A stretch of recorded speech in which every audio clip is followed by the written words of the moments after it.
Now, you're a 7-time All-Star. What highlights stood out when you're able to play in those All-Star games consecutively? Well, I mean, the first one is pretty cool. The second one, you know, you're pretty excited. It's nice to be appreciated by the fans and also by the coaches. Right. And so it's always, you know, a nice weekend. Kind of relax. You get to goof off a little bit, and it's family-oriented and very fan interactive. Yeah. Now, I looked up your stats today. Your first All-Star game, you opened up pretty well in '86. The 20 points, 28 minutes.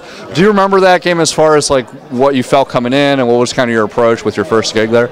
Yeah, you know, I was a young kid on the block and pretty excited. You know, your first time there, you're a nervous wreck because you're around all the legends and all the other All-Stars, and you take it a little bit too seriously. And I think I treated it like a playoff game or something, and I was really involved. And but you know, once you get there and once you start playing, it does get competitive, especially down the stretch. So those was, you know, some good years back then. How about that '92 game? That was, I guess, when Magic had announced his retirement, and then he came back for the All-Star game. It was pretty competitive. What were some of the highlights of that game?